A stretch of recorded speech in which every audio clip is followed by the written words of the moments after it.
J'ai été ordonné prêtre en 1981 à 24 ans par le cardinal Léon-Étienne Duval, qui était alors l'archevêque d'Alger.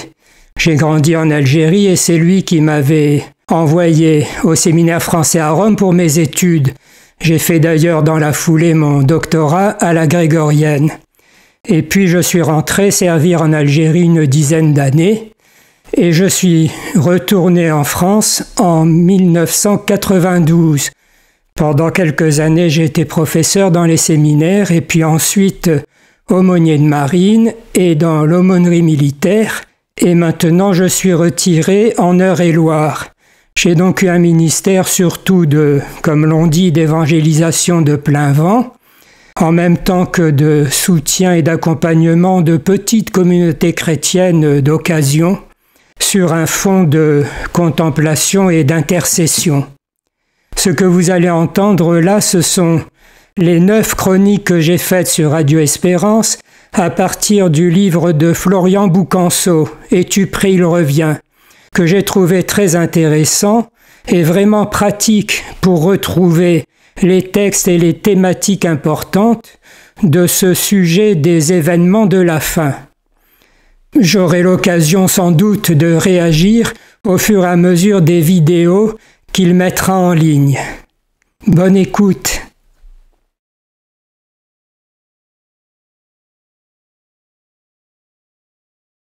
Pourquoi le livre de Florian Boucanceau « Es-tu prêt, il revient » est-il certainement un outil que la providence de Dieu ne dédaigne pas d'utiliser? Tout d'abord, parce que, en disant très simplement ce qu'il pense du retour du Christ, il renvoie chacun d'entre nous à ce que nous-mêmes nous en pensons, et généralement à l'indigence de nos réflexions sur ce thème pourtant majeur de l'espérance chrétienne.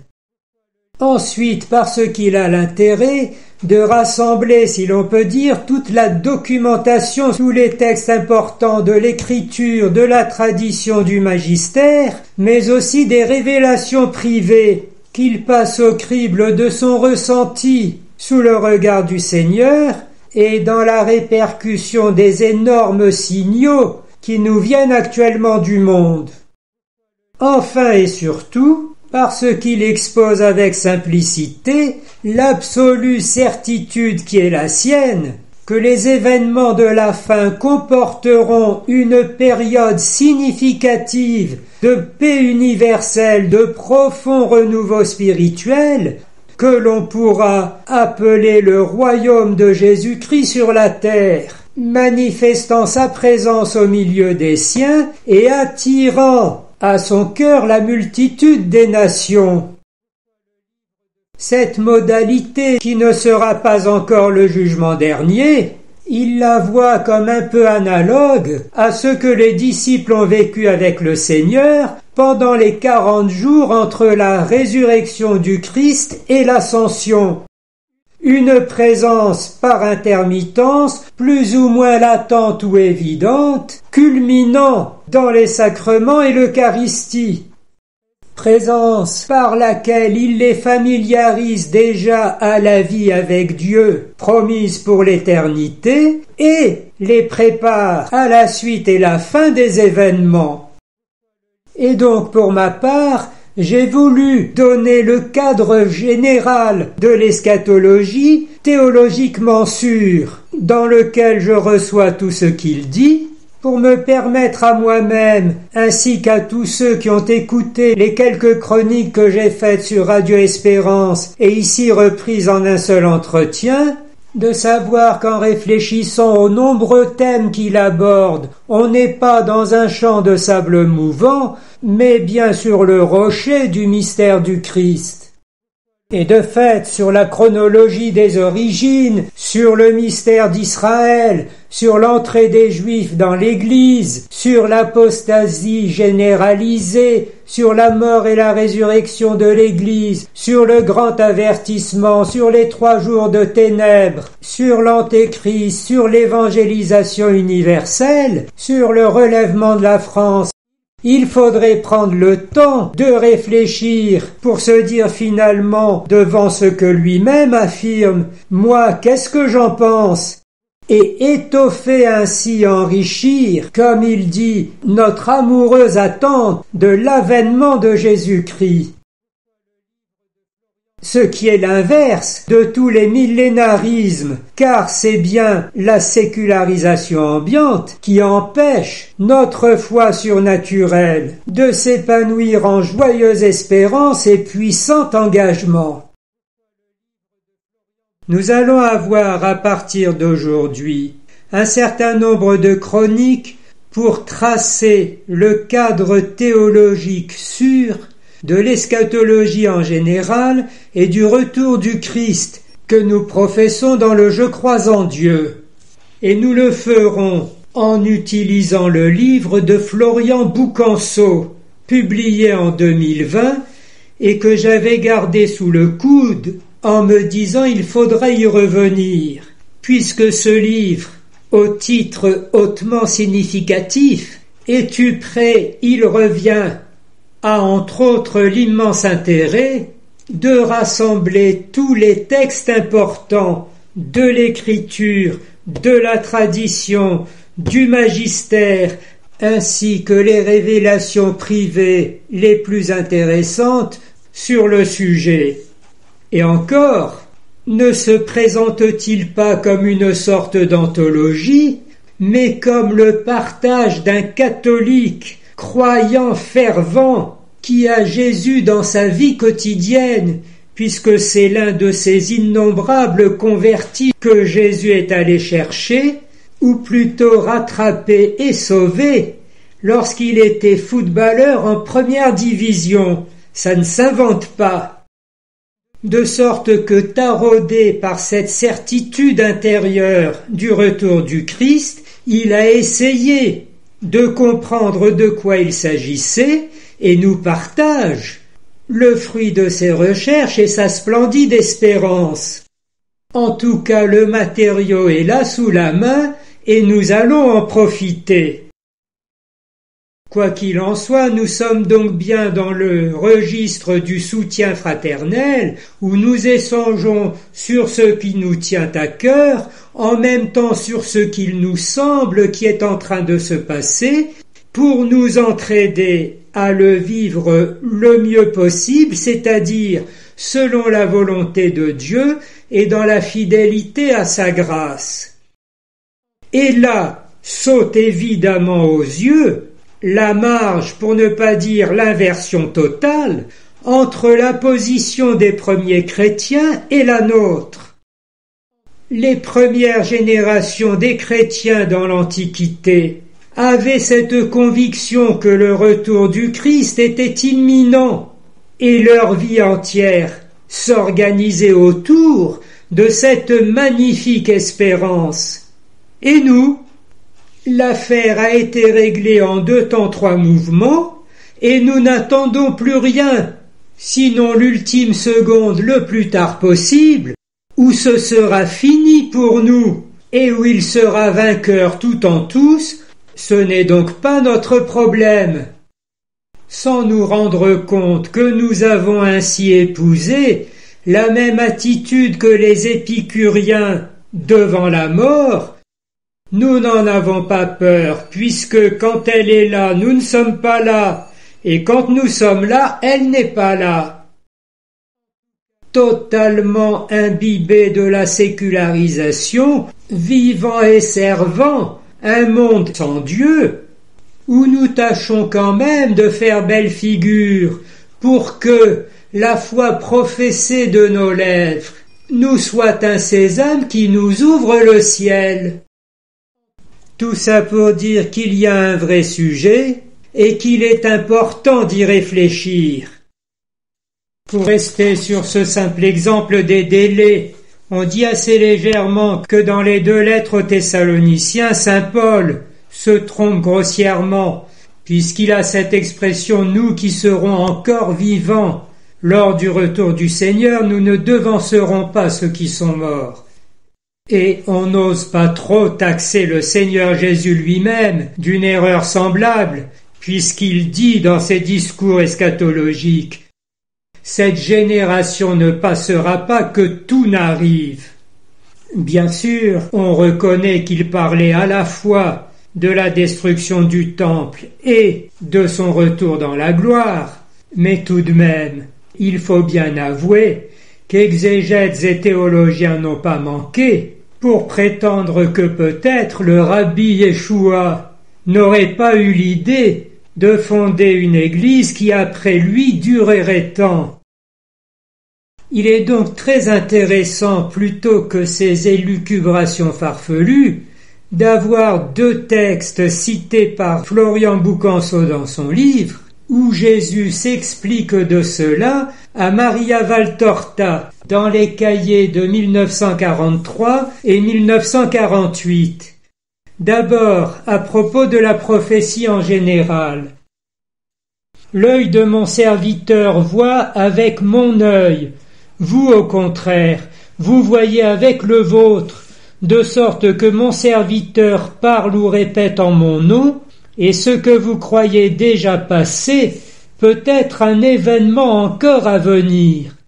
Pour quelqu'un qui regarde ses yeux humains, même la prophétie parfaite, la mienne, peut sembler erronée et même contredite par les faits. Ne semble-t-il pas, si on lit les évangiles, que la fin du monde doive suivre de peu la destruction de Jérusalem? Mais combien de siècles se sont écoulés depuis? Et il explique alors le mot génération.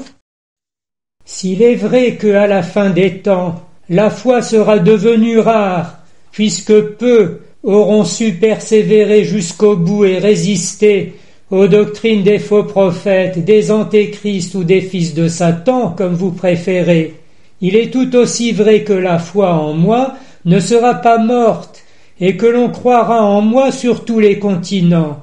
C'est pourquoi cette génération, celle des enfants de Dieu, ne sera pas passée, détruite, morte, avant mon retour. C'est ainsi qu'il fallait et qu'il faut encore interpréter ma phrase pour la comprendre dans toute sa vérité. Pour la question du retour du Christ et de l'eschatologie en général, nous croyons éviter toute effervescence millénariste en nous en tenant à l'ultime seconde où l'histoire des hommes viendra se fracasser finalement sur le Tout-Puissant revendiquant sa gloire.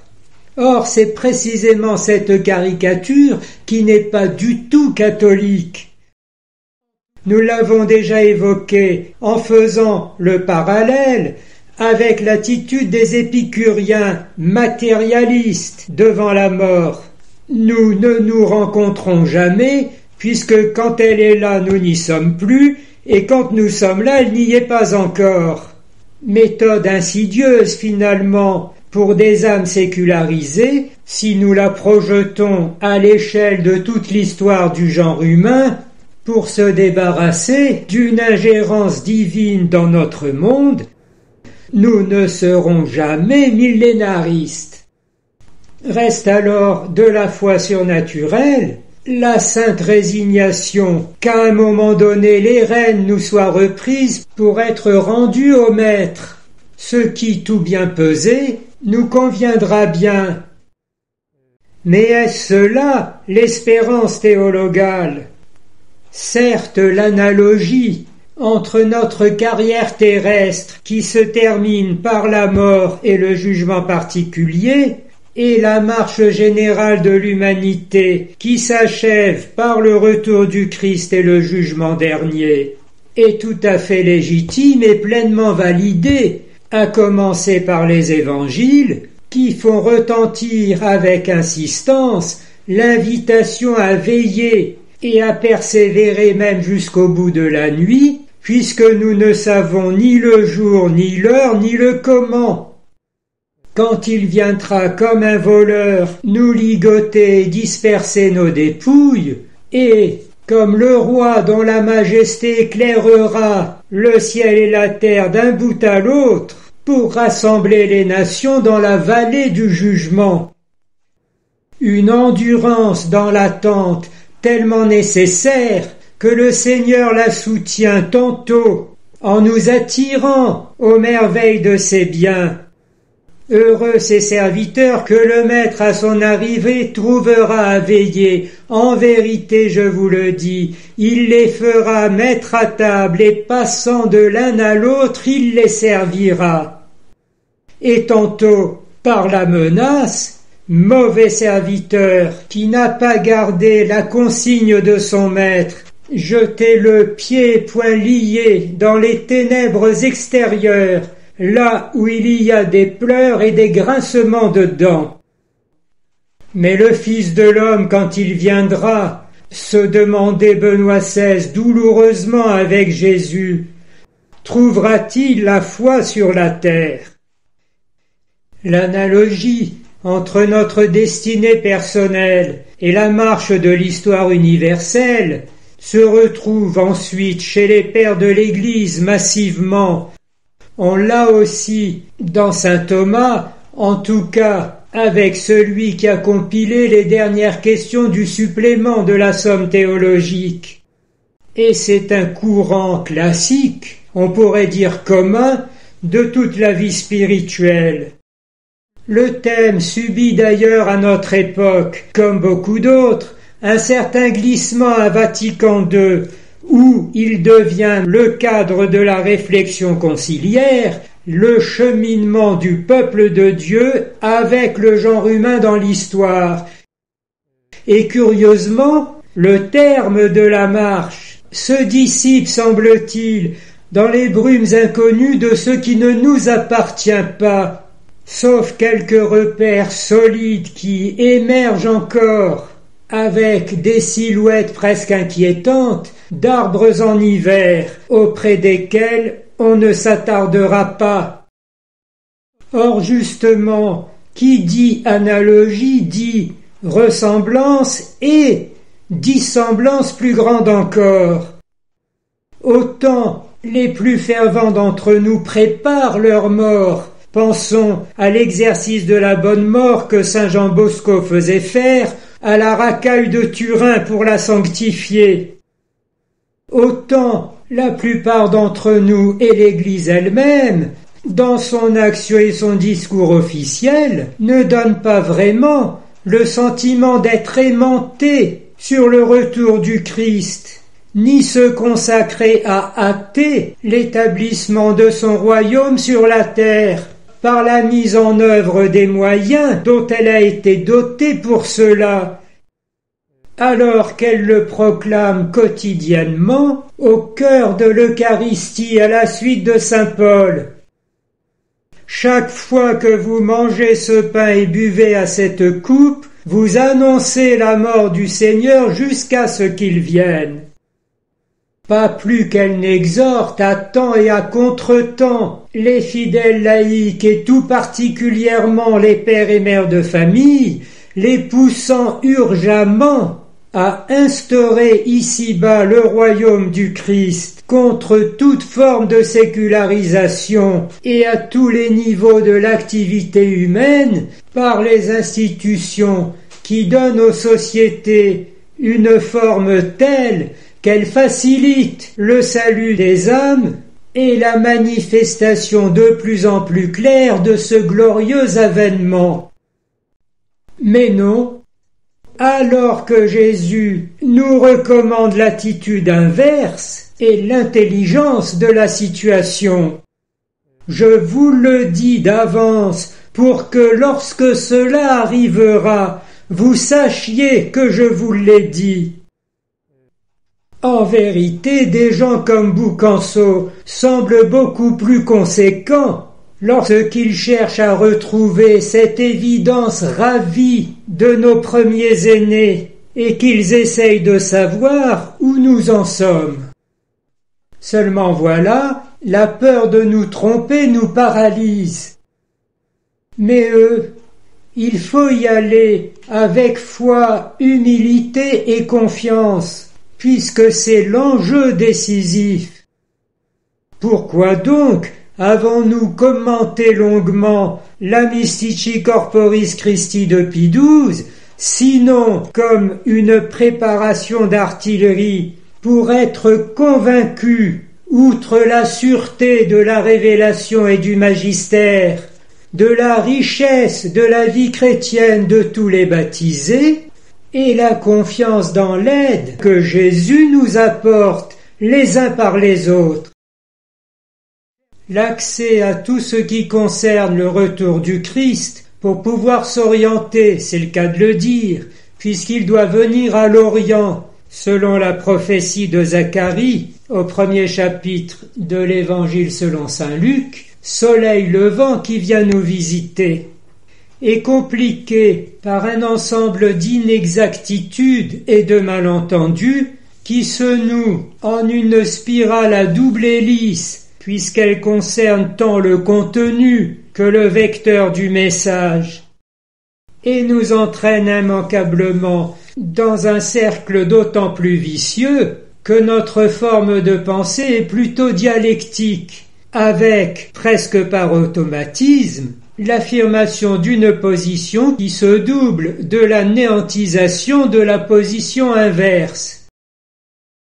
On sait cette plaie des réseaux sociaux, même pratiquée par des catholiques, où l'invective, dans le meilleur des cas, tient lieu de débat. La juxtaposition ou coexistence pacifique des diverses opinions étant sans doute le mieux de ce qu'ils peuvent nous apporter. Quoi qu'il en soit, c'est bien sûr et a fortiori le cas pour les questions d'eschatologie. Si l'Église ne reconnaît pas, c'est donc que c'est condamné. Si l'Église suspend son jugement, c'est donc que c'est sulfureux. Et de toute façon, comme elle n'en fait pas la matière de son enseignement officiel, c'est que nous n'en avons pas besoin pour notre vie chrétienne. Et l'on dit avec emphase, ce n'est pas nécessaire au salut, comme si nous étions tellement sûrs d'être sauvés. Dans son livre « Es-tu prêt, il revient » de 2020, Florian Boucanceau s'efforce, à plusieurs reprises, de démêler les plus importants des fils de cet écheveau, et nous allons prendre aussi le temps de le faire.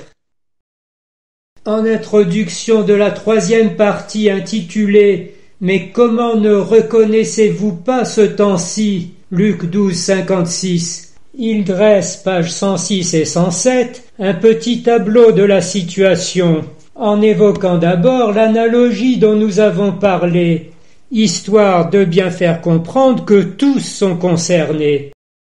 Il écrit « Je n'oublie pas également la parole pleine de sagesse de mon jeune garçon, alors à peine âgé de 8 ou 9 ans, qui m'avait simplement lancé « Tu sais, papa, la fin du monde, c'est quand on meurt. » Du coup, selon l'espérance de vie communément admise à notre époque, et compte tenu de mon âge actuel, il est donc quasiment acté qu'au plus tard, d'ici une 50aine d'années, je verrai le Christ venir à ma rencontre sur les nuées du ciel.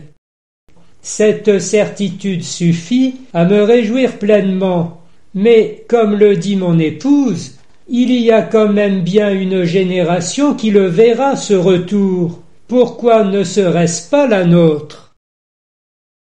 Et de fait, juste avant, il avait eu ce raisonnement, toujours page 106. Il serait pour le moins cavalier de prétendre décrypter entièrement les projets du souverain de l'univers. Pourtant, à l'inverse, il pourrait s'avérer tout aussi insensé de renoncer à nourrir notre attente amoureuse de la venue glorieuse du Christ, sous prétexte qu'il est illusoire de chercher à en connaître le moment. Certes, nous le savons bien, quant à ce jour et à cette heure-là, nul ne les connaît. Mais il n'est pas anodin de constater que le Christ nous demande pourtant de méditer attentivement sur les signes des temps qui jalonnent l'histoire humaine. Lorsque vous verrez arriver cela, sachez que le Fils de l'homme est proche à votre porte. Citation de Marc 13, 29. Et Florian Boucanceau pose alors le constat, empreint d'une certaine gravité. Page 106-107. Le christianisme est par essence eschatologique, et je me suis souvent désolé de l'absence de prédication sur ce sujet, aujourd'hui si essentiel, au moment même où les âmes sont plus que jamais l'enjeu d'une lutte terrible entre le ciel et l'enfer. Il me semble véritablement indispensable d'arriver, autant qu'il nous soit possible de le faire, à une compréhension juste et éclairée des fins dernières de l'humanité. Pourquoi donc ce silence de la part de l'écrasante majorité du clergé, alors que la décadence infernale de notre société est absolument sidérante et qu'elle devrait donc logiquement nous interroger sur l'imminence de bouleversements historiques? Excellente question parfaitement formulée. Devant les signes avant-coureurs de profonds bouleversements historiques, pourquoi donc ne pas se référer aux lumières de l'eschatologie? Mais la réponse, Florian Boucanceau ne le dit pas, est parfaitement connue, parce qu'elle a fait la matière d'une repentance en bloc des évêques de France. Ils ont reconnu que pendant des décennies, la réflexion dans l'Église était largement perméable au marxisme et à sa doctrine funeste du matérialisme historique, dont le moteur est la lutte des classes. Et cela précisément dans les années où le monde changeait et où l'Église faisait son aggiornamento sous la critique acerbe, injustifiée, en tout cas concernant le christianisme, et fausse, de la religion comme opium du peuple, qui tourne les regards des damnés de la terre vers le ciel pour perpétuer l'oppression des nantis. Ce n'était donc pas vraiment le moment de chanter « Jésus revient ». Mais Florian, qui n'est pas de cette génération et tapé encore dans un ballon à l'époque, risque plutôt cette explication.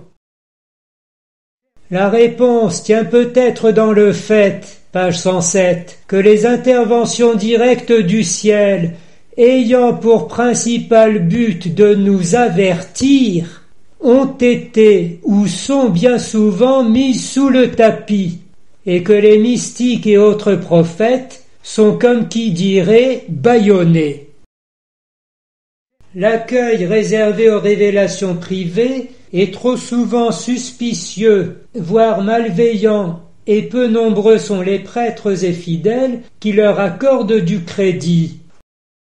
Cette attitude me semble d'ailleurs pour le moins contradictoire avec l'enseignement du catéchisme de l'Église catholique, qui au sujet des révélations privées rappelle que si la révélation est achevée, elle n'est pas complètement explicitée.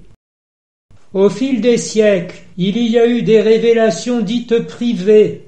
Leur rôle n'est pas d'améliorer ou de compléter la révélation définitive du Christ, mais d'aider à en vivre plus pleinement à une certaine époque de l'histoire.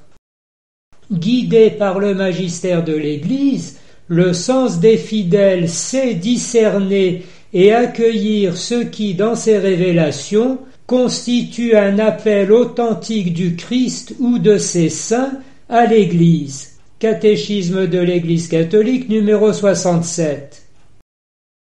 Ces révélations privées, continue Boucanceau, ont donc pour vocation principale d'éclairer la Sainte Écriture et d'aider à découvrir ce qui y était implicitement caché jusque-là. Comme on le voit dans la citation du catéchisme, les choses sont extrêmement simples.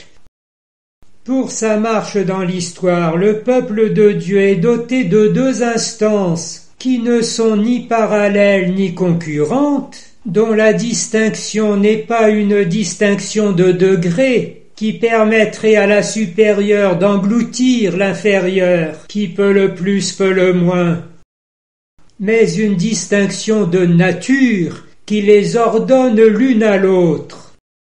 L'expression est empruntée au numéro 10 de la Constitution dogmatique Lumen Gentium sur l'Église, qui pose la distinction de nature entre le sacerdoce ministériel et le sacerdoce royal des baptisés dans leur ordination mutuelle.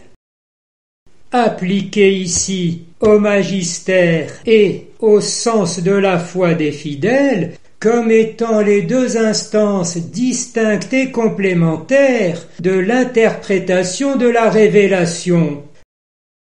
L'une avec l'autorité de l'enseignement, c'est le magistère authentique, l'autre avec la ferveur du témoignage, c'est la sainteté du peuple de Dieu.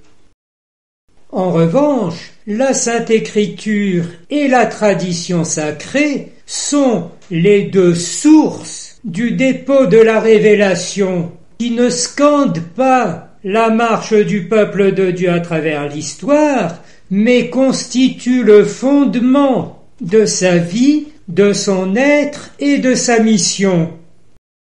Et donc on embrouille tout en croyant bien faire, lorsqu'on s'enferme dans le cercle vicieux provoqué par le double court-circuit permanent du magistère authentique et du sens de la foi des fidèles d'une part, et de ces deux instances d'interprétation avec le dépôt sacré lui-même d'autre part.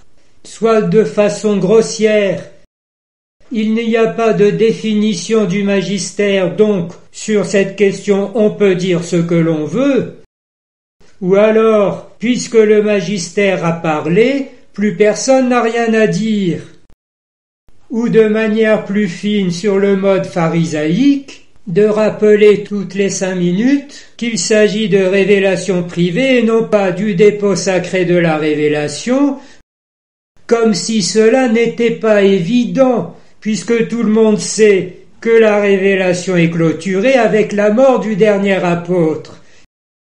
Il n'est donc pas question d'y revenir, ce n'est pas un problème. Le vrai problème est de savoir si l'on croit vraiment que celui qui a parlé et s'est donné aux sources de la Sainte Église continue à être personnellement son chef, bien vivant en son sein, et l'assistant continuellement par l'effusion de son esprit. Le même Jésus-Christ parlant avec l'autorité de sa personne dans le magistère authentique, le même parlant aussi à l'intime du cœur de ses fidèles pour leur édification fraternelle. L'une et l'autre instance se fécondant mutuellement à la mesure même de leur respect réciproque. C'est l'œuvre du Saint-Esprit qui remplit l'Église tout entière et chacun de ses membres. Il faut à cet égard regretter une sorte de surqualification du magistère, considéré d'emblée comme infaillible.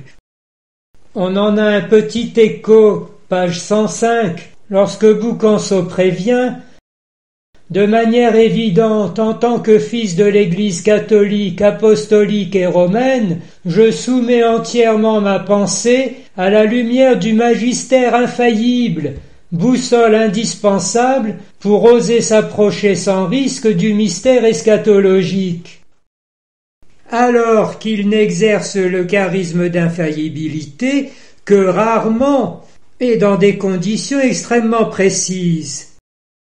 Par contre, il s'exerce effectivement avec l'autorité de Jésus-Christ, comme le rappelle Boucanceau, ce qui ne le place pas au-dessus de la révélation, mais en dessous dans le service d'interprétation garantie pour le bien des fidèles et l'unité de l'Église. Plus ennuyeux, cet autre diagnostic de la page 107. Depuis plusieurs décennies, tout rapport au surnaturel semble devenu extrêmement gênant et constitue d'ailleurs à coup sûr une des raisons de l'écroulement de la foi et de la pratique religieuse en Occident. On ne prêtant plus guère attention aux mystiques, c'est de l'aide spécifique de Dieu pour notre temps dont on se prive volontairement. Comme si le Seigneur ne pouvait plus parler à son peuple en utilisant les instruments qu'il désire. À ce sujet, Monseigneur Laurentin qualifiait cette attitude de véritable avortement spirituel. C'est un terme fort auquel j'adhère pourtant volontiers. Il est hautement significatif que Florian Boucanceau, dès qu'il est touché par le Seigneur Jésus qui commence à le convertir, est attiré vers l'Église. Il va à la messe un dimanche puis les dimanches suivants, son épouse Sandra lui emboîte peu à peu le pas, de sorte que Dieu et Jésus-Christ deviennent la grande affaire dans la famille. Il raconte cela dans la première partie de son livre « Es-tu prêt, il revient ?» avec simplicité et de façon d'autant plus touchante.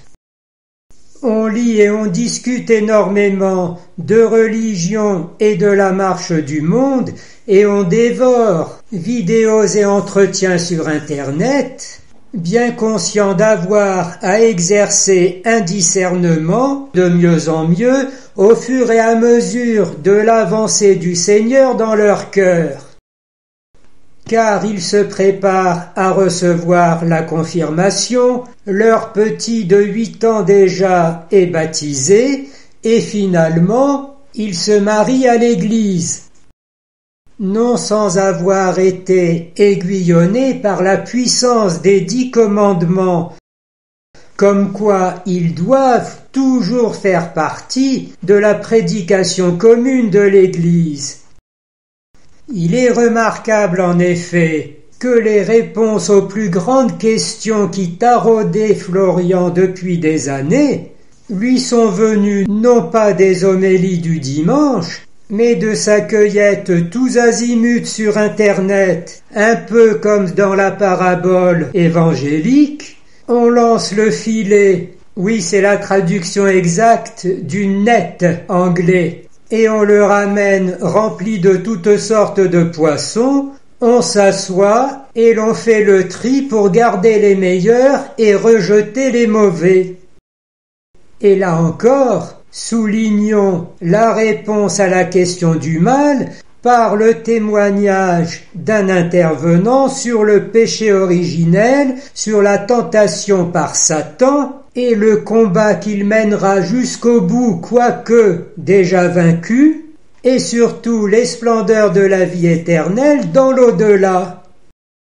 Donc en fait, toute la dimension surnaturelle du mystère chrétien, véritable milieu de vie de la foi, et pas du tout réduit à ce dernier bastion de l'effet ex opere operato des sacrements, dans un ministère par ailleurs plutôt naturaliste et un enseignement quelque peu rationaliste ou néo-moderniste.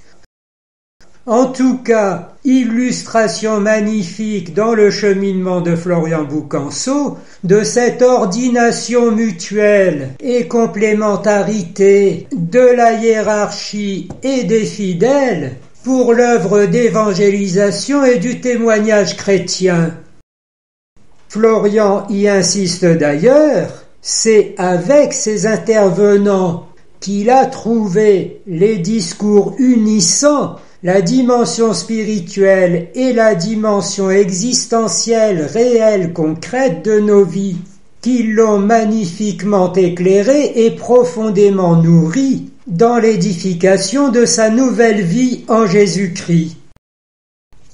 Ceci étant, il est vite arrivé à l'œuvre de Maria Valtorta, merveille de Dieu pour notre temps, comme il intitule la deuxième partie de son livre, et qui constitue la matrice spirituelle de son apostolat, par la chaîne YouTube La Parole qui donne la vie éternelle, sur laquelle il met en ligne des textes de fond qui sont comme un accès royal à l'âme du Christ, largement méconnu par ailleurs et même dans les cours de Christologie, et des dictées de Jésus à Maria Valtorta dans les années 40-50 à destination de ceux qui vivront ces temps de tribulation à côté desquels ce que vous-même vous vivez, dit-il à Maria Valtorta pendant la Deuxième Guerre mondiale, ne sont que peu de choses. Florian consacre une trentaine de pages, après une petite introduction, à clarifier les questions essentielles sur le sujet en différents chapitres. Qui était Maria Valtorta? Qu'en dit l'Église? Ma découverte de l'œuvre? Pourquoi lire? La Bible ne suffit-elle pas? Mais avant d'en répercuter certains points, j'y joins mon témoignage personnel. Je ne suis pas très bon pour la mémoire des détails et la précision chronologique, mais pendant que je faisais mon séminaire à Rome, j'avais entendu parler de l'évangile tel qu'il m'a été révélé de Maria Valtorta, mise à l'index à la fin des années 50, mais on sait bien qu'il n'y a plus d'index depuis Paul VI, qui s'en remettait plutôt qu'à la censure ecclésiastique au sens de la foi des fidèles pour savoir ce qui les édifie et ce qui dessert leur vie spirituelle. D'ailleurs, s'il fallait s'intéresser à toutes les mystiques italiennes, on n'aurait plus le temps de faire sa théologie. J'avais cependant compris qu'il s'agissait d'une œuvre monumentale qu'on ne pouvait pas simplement balayer d'un revers de main. Un jour, il faudra voir et j'en aurai le cœur net. Et voici que prêtre depuis des années déjà, servant dans l'aumônerie militaire, j'ai été mis en appoint d'un diacre pour que la messe puisse avoir lieu chaque semaine dans l'unité qu'il desservait. Et nous prêchions à tour de rôle. Il s'enhardit une fois à me prêter un livre. On ne le trouve plus, mais je pense qu'il pourrait vous intéresser.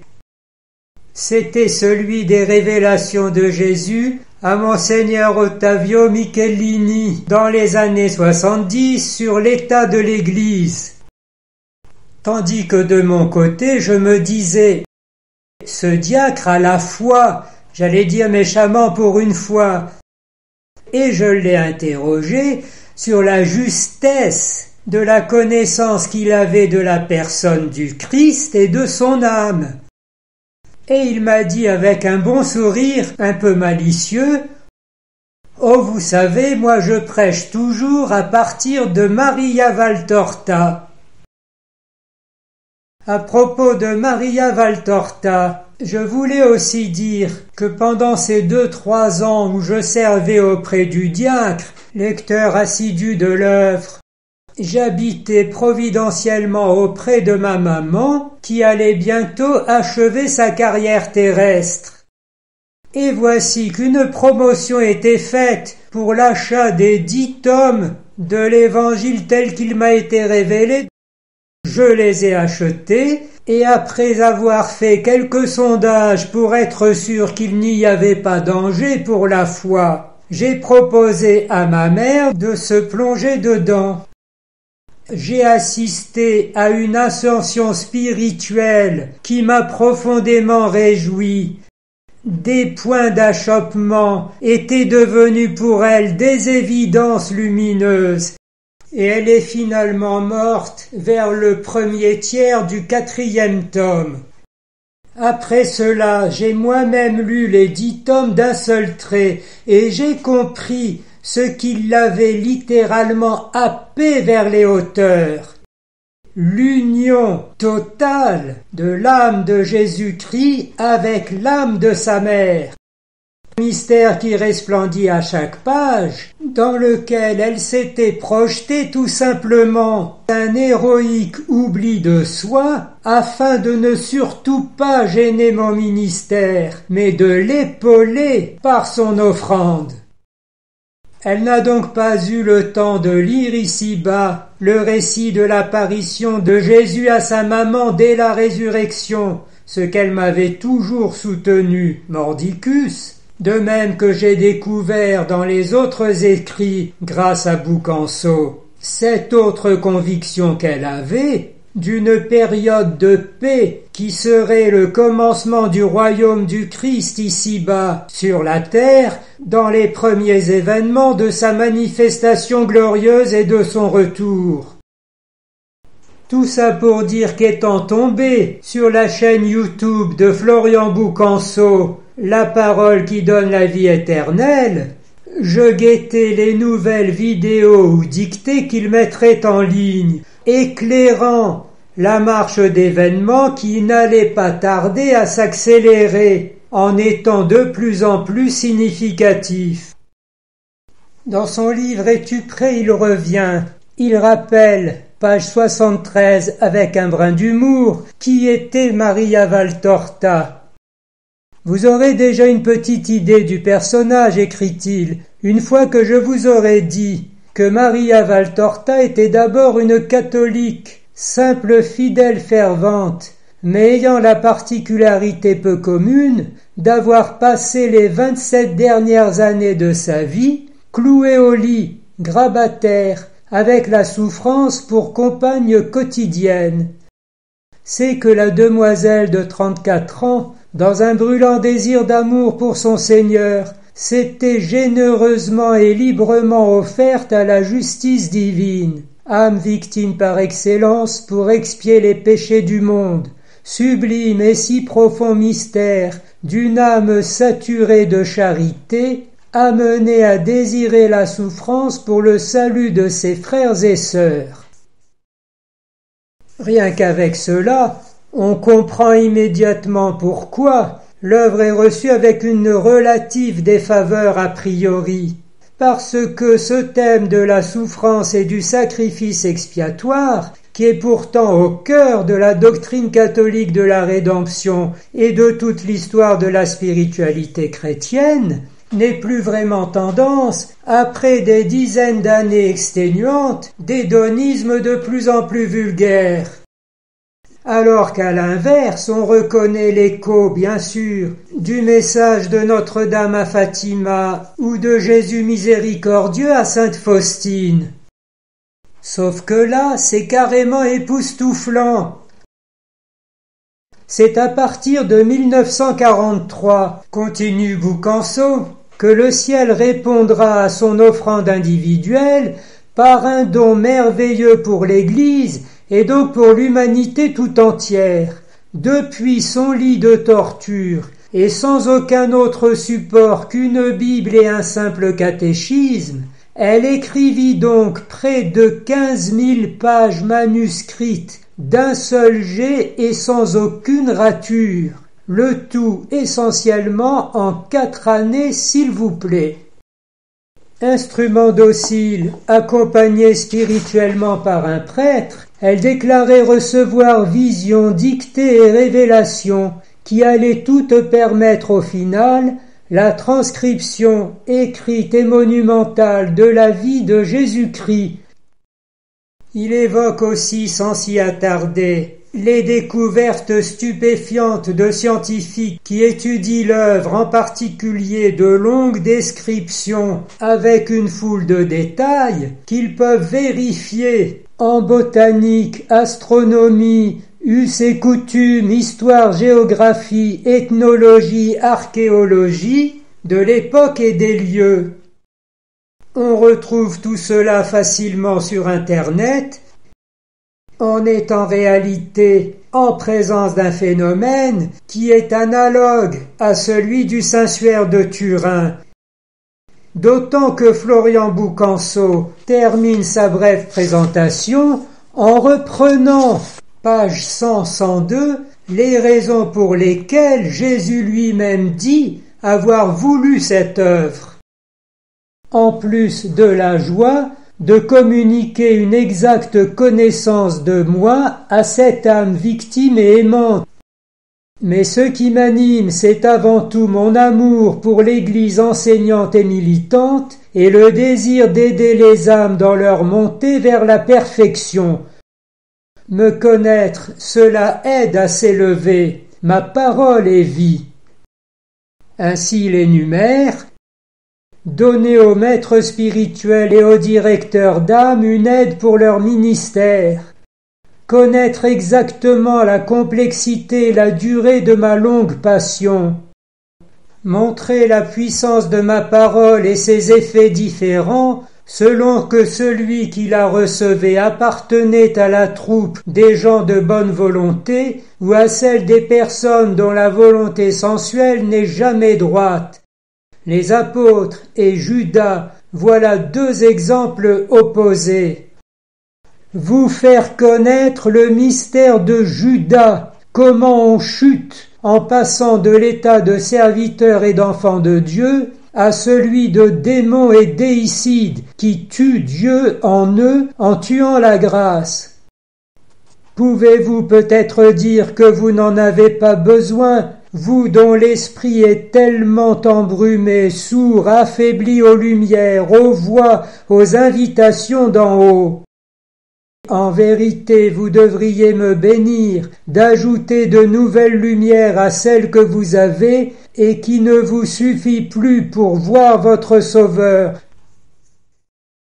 À partir de la page 77, Florian Boucanceau, dans son livre « Es-tu prêt, il revient ?», fournit un certain nombre d'informations pour savoir ce que l'Église dit de cette œuvre de Maria Valtorta.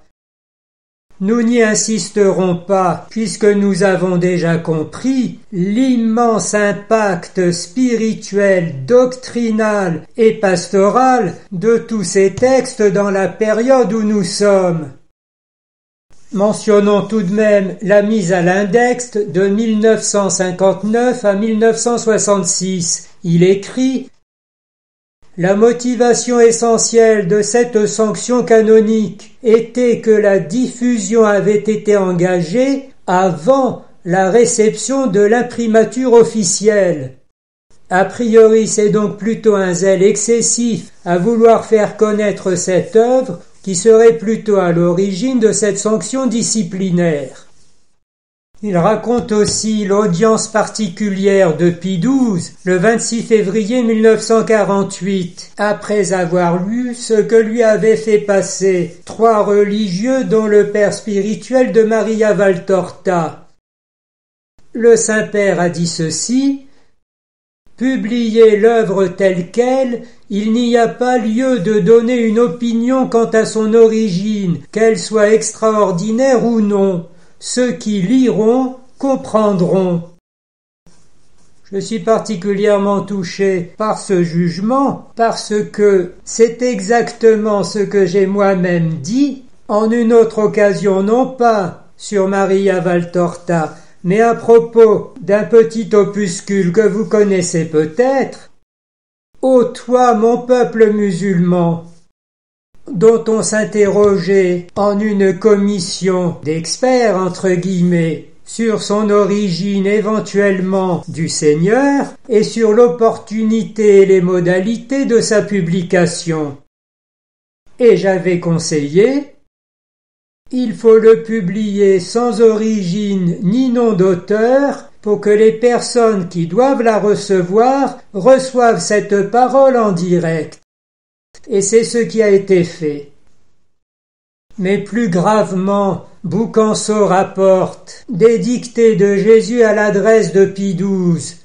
« Ne déplaie pas à ton Seigneur qui a voulu marquer ton pontificat par un don extraordinaire, une nouvelle annonce de l'Évangile qui vient confirmer l'ancienne, pour t'aider au Père de la chrétienté et pour aider toute la chrétienté vers laquelle le dragon maudit s'avance. » Cela fait froid dans le dos. Elle est donc là, la nouvelle évangélisation de notre temps, qui n'a pas vraiment décollé depuis des dizaines d'années dans les injonctions romaines, ni dans la mise en œuvre partout dans les diocèses. Et Jésus explique à Maria Valtorta: Ma divine miséricorde avait donné l'œuvre par miséricorde pour un nombre infini d'âmes, perdues ou en voie de perdition, laïques et même consacrées, afin qu'elles retrouvent le salut éternel. L'œuvre était l'application pratique des actes de miséricorde spirituelle que j'ai enseignés, instruire les ignorants, convertir les pécheurs. Ceux qui l'ont bloqué depuis des années, sans justice et sans véritable motif, n'ont pas compris le sens, le but, la puissance de mon don. Ils ont profondément blessé mon cœur et se sont rendus responsables de la mort spirituelle de beaucoup de personnes. Ne prenons donc pas à la légère toute cette période du milieu du XXe siècle. Notre-Dame de Fatima, Sainte Faustine, mais aussi Claire Ferchaud, Maria Valtorta se sont efforcés de conjurer l'affadissement de la doctrine dans sa dimension surnaturelle et concrètement le but essentiel de la Sainte Église, le salut des âmes. Au moment où allait s'intensifier l'affrontement, le duel prodigieux chanté à Pâques, mais l'Église ouvrait les fenêtres et les portes et déposait les armes spirituelles dans une attitude délibérée et follement orgueilleuse, de simple accompagnement. On n'avait plus besoin de tout ce fatras dont le Sauveur l'avait doté, dans notre humilité splendide devant le monde. On appréciera tout particulièrement à l'inverse, page 93-94, le bref témoignage de Sandra, l'épouse de Florian, après quelque temps de résistances humaines. Sur les conseils de mon cher et tendre, je débutai plutôt par le tome 2. J'allais découvrir Jésus au début de sa vie publique, et alors là, le ciel est entré dans mon cœur. J'ai aimé Jésus à la folie. J'ai appris tant et tant en l'écoutant m'enseigner directement. Ma foi a grandi, s'est solidifiée. Ce qui était parfois confus dans les textes sacrés s'est éclairé. Jésus et les apôtres sont devenus si proches, si familiers. Ma tendresse pour l'Église s'est enracinée grâce à la personnalité de Pierre que j'ai tant aimé. En fait, ayant grandi dans une famille où l'Église était souvent dénigrée, Dieu savait bien que cette blessure devait être guérie. Jésus explique encore, page 99. Si cette œuvre est destinée à m'honorer, elle honore aussi Marie. Mieux, j'affirme qu'elle honore tout particulièrement Marie. Moi, j'étais déjà suffisamment décrit dans l'Évangile où se trouve le minimum suffisant pour le salut des cœurs. Mais Marie était peu connue. Sa figure n'était esquissée que par quelques lignes incomplètes qui laissaient dans l'ombre une trop grande partie de sa personnalité. Moi, j'ai voulu vous la révéler. Comment ne pas penser là aux dernières paroles de Jésus du haut de la croix? Femme, voici ton fils, voici ta mère. Et dès cette heure-là, le disciple l'a pris chez lui. Car la visée est bien celle des temps troublés où nous sommes. L'amour infini qui est mon attribut divin avait tiré de ce cœur miséricordieux un nouveau don d'infinie miséricorde, de divine miséricorde pour les hommes.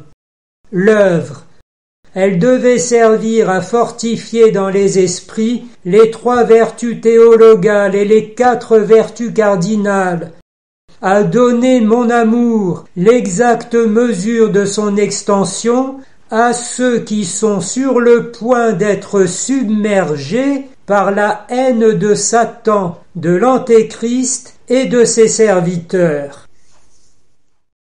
La troisième partie du livre de Florian Boucanceau, Es-tu prêt, il revient, couvre pratiquement les 4/5 de l'ouvrage et aborde le contenu de l'eschatologie et l'esquisse de sa chronologie, avec sa conviction personnelle que la manifestation glorieuse du Christ et son retour prendront un certain temps à s'accomplir et impliqueront en tout cas une période de paix et de profond renouvellement spirituel que l'on peut appeler le royaume du Christ sur terre.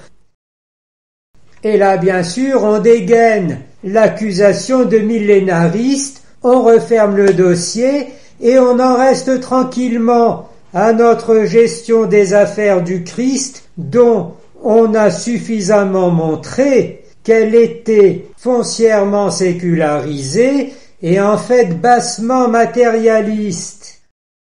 Abandonnant le monde à son prince, dont la féroce arrogance ne nous découragera décidément jamais. Vous l'avez compris, une conversion est nécessaire dans les perspectives apocalyptiques comme elle l'est pour tous les mystères de notre foi. Parce que la source, le centre, le sommet et le but de l'eschatologie, comme tout ce qui concerne la vie chrétienne, c'est Jésus-Christ et Jésus-Christ lui-même, en personne, Verbe incarné, mort et ressuscité, qui reviendra à la fin des temps pour juger les vivants et les morts, et son règne n'aura pas de fin.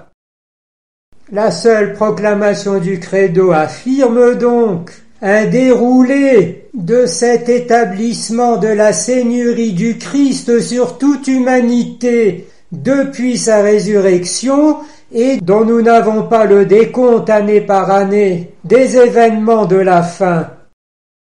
Et il est donc plus que temps d'en prendre acte.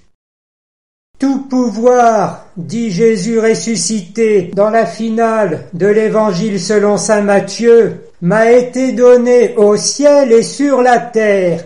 Allez donc de toutes les nations, faites des disciples, baptisez-les au nom du Père et du Fils et du Saint-Esprit, et apprenez-leur à observer les commandements. Et moi, je suis avec vous tous les jours jusqu'à la fin du monde. Surtout que, enfin, les bras nous en tombent quand nous y pensons. Toute la vie de l'Église depuis 2000 ans est dominée par ces affirmations fondamentales du Nouveau Testament. Quand vint la plénitude des temps, Dieu envoya son Fils né de la femme, né sujet de la loi, afin de racheter les sujets de la loi et pour faire de nous ses fils. Et le Verbe s'est fait chair et il a habité parmi nous et nous avons vu sa gloire, la gloire qu'il tient de son Père comme Fils bien-aimé, plein de grâce et de vérité. Après avoir parlé maintes fois à nos pères par les prophètes, Dieu en ces temps qui sont les derniers, a parlé en son Fils, qu'il a établi Seigneur, après qu'il ait accompli la rédemption par son sang. Ce que nous avons vu, ce que nous avons entendu, ce que nous avons touché du Verbe de vie, car la vie s'est manifestée, nous vous l'annonçons. Sans compter le début de la prédication de saint Jean-Baptiste, calquée sur celle qui sera celle du Christ lui-même, les temps sont accomplis, convertissez-vous, le royaume de Dieu est proche. Et lorsqu'il envoie les apôtres évangéliser déjà pendant sa carrière terrestre, dites aux habitants des bourgades où vous irez, le royaume de Dieu est proche, y compris même celles qui vous refuseront. Et saint Pierre, le jour de la Pentecôte, n'annonce pas autre chose en citant justement les textes apocalyptiques, en particulier Joël, ce que vous voyez de l'effusion de l'Esprit Saint, c'est l'accomplissement des promesses.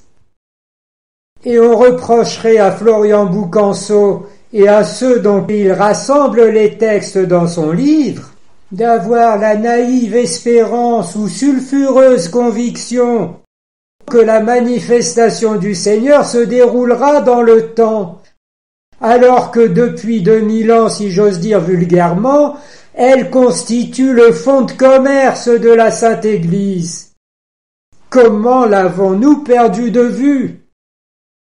Les relents de chrétienté, la royauté sociale de notre Seigneur Jésus-Christ, les États catholiques ont toujours été dans la doctrine et dans la pratique de l'Église, n'en déplaise aux néo-modernistes, et c'est bien l'apostasie généralisée et l'idolâtrie des valeurs dites démocratiques qui provoqueront un clash avec la Seigneurie du Christ au fur et à mesure de sa manifestation, au point que l'on pourra parler de cataclysme, sans compter les châtiments que mériterait une telle ingratitude, au lieu d'un épanouissement bienheureux de toutes les nations dans la reconnaissance de sa souveraineté universelle. Nul besoin donc de se défendre toutes les 5 minutes de l'accusation de millénarisme, ni d'aligner les pages et les pages de citations pour montrer qu'on n'en est pas. C'est l'inverse.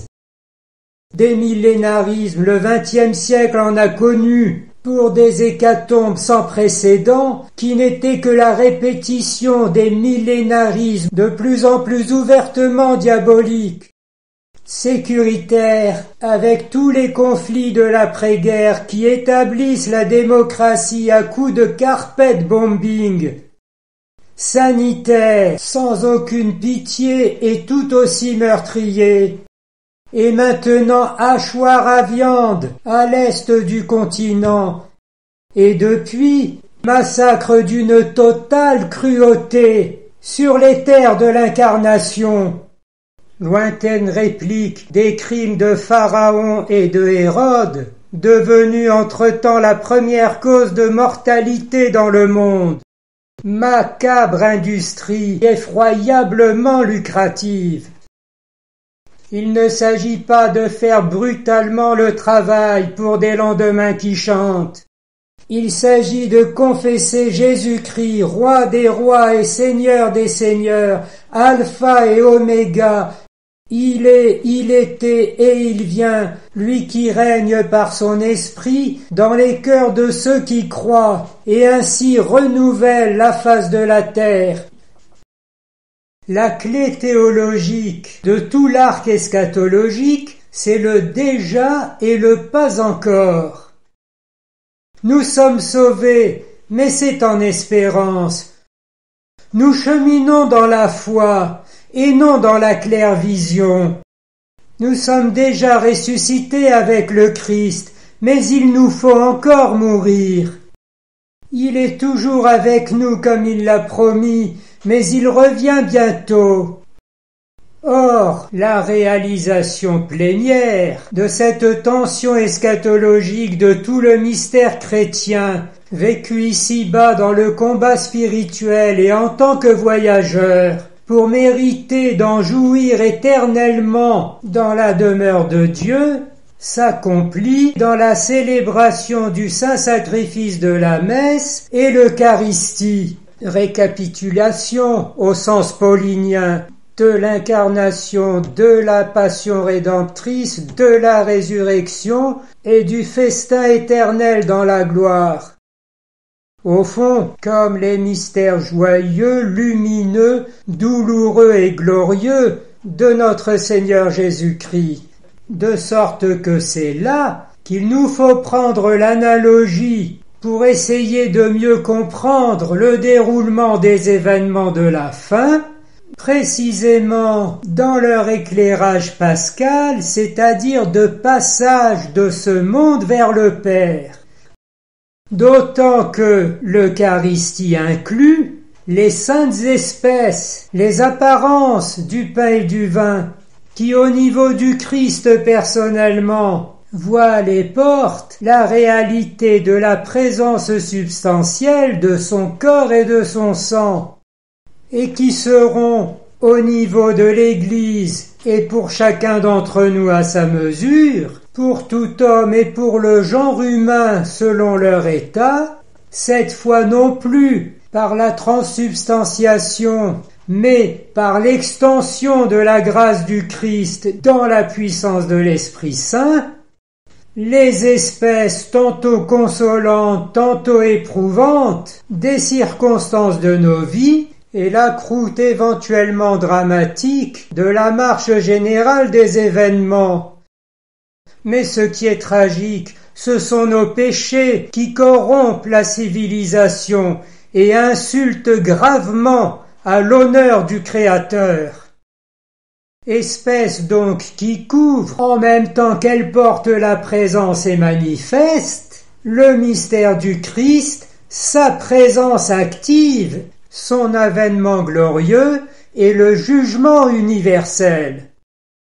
C'est la raison pour laquelle le catéchisme de l'Église catholique, au numéro 677, 677, je n'ai pas résisté, affirme une concordance entre la destinée terrestre du Christ et les événements de la fin concernant la Sainte Église.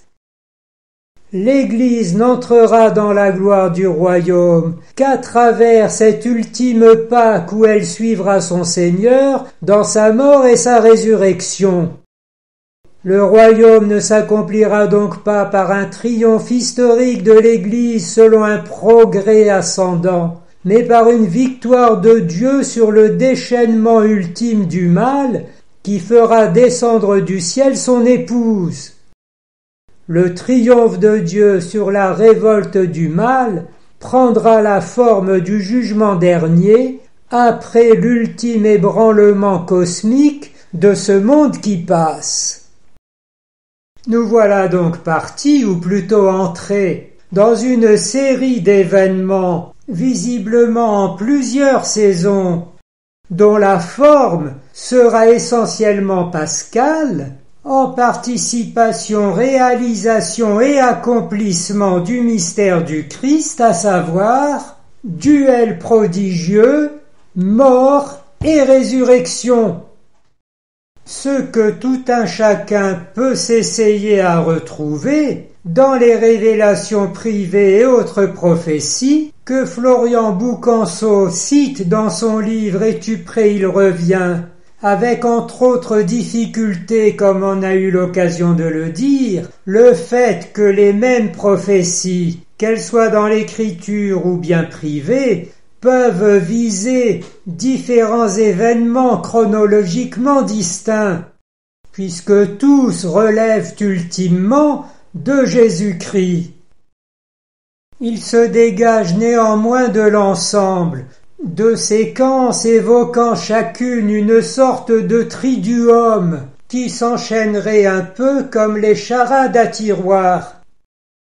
Nous aurions ainsi, par analogie à la Semaine Sainte, à la messe et au rosaire, dans les impulsions directes du Seigneur pour les événements de son retour, d'abord une période de grande évangélisation, sans doute en réponse à d'impressionnants bouleversements, qui entraînera une montée des tensions jusqu'à l'établissement de la brutale persécution par l'Antéchrist, à laquelle Jésus-Christ mettra fin par une puissante intervention qui éradiquera l'impiété de la terre et ouvrira cette période de paix et d'élévation spirituelle, sa royauté sur toutes les nations promises depuis sa résurrection, avec sans nul doute la messe perpétuelle en expiation de tout ce qui a précédé.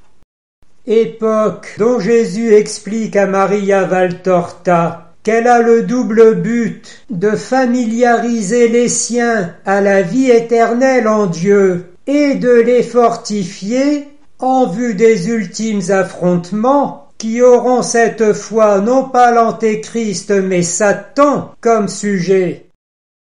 Car la tentation est toujours celle de l'orgueil devant l'excellence du don de Dieu, et le péché, la guerre contre Dieu avec ses propres dons. Cette époque comblée comme nulle autre connaîtra donc sur la fin un temps de suprême tentation qui déboucheront sur les plus terribles combats. Alors le Christ se montrera en majesté, et tous le verront, même ceux qui l'ont transpercé. Résurrection de la chair, séparation des bons et des méchants, jugement dernier et basculement dans l'éternité. Retenons en tout cas que le combat est entre le père du mensonge, le singe de Dieu, et le Verbe incarné, notre Seigneur Jésus-Christ.